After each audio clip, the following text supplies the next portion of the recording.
Сооротуучу Кудай. 29 ноябрь.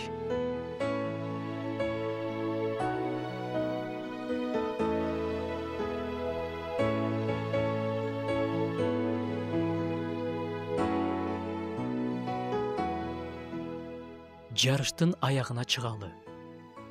Жарышка түшкөн адам финиш тууралуу гана ойлонот. Ал жака жеткенге болгон күчүн жумшайт. Буттары алмак-салмак жерге тийип, ал токтолбостон чуркап алдыга барат.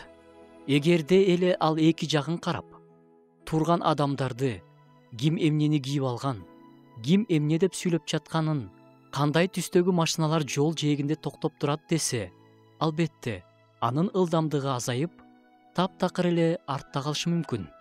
Биз дагы Кудайдын жолуна түшүп, максатыбыз бейиш деп кетип бара жатканыбызда, ар кандай нерселерге алаксыбайлы.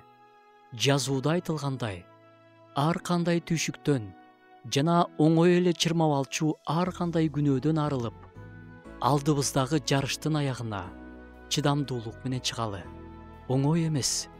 Эки жагыбыздан ар кандай күнөөлөр азгарат. Бирок, эгерде биз алдыдагы максатыбызды ойлосок, оор болгонуна карабай, жарыштын аягына чыгабыз.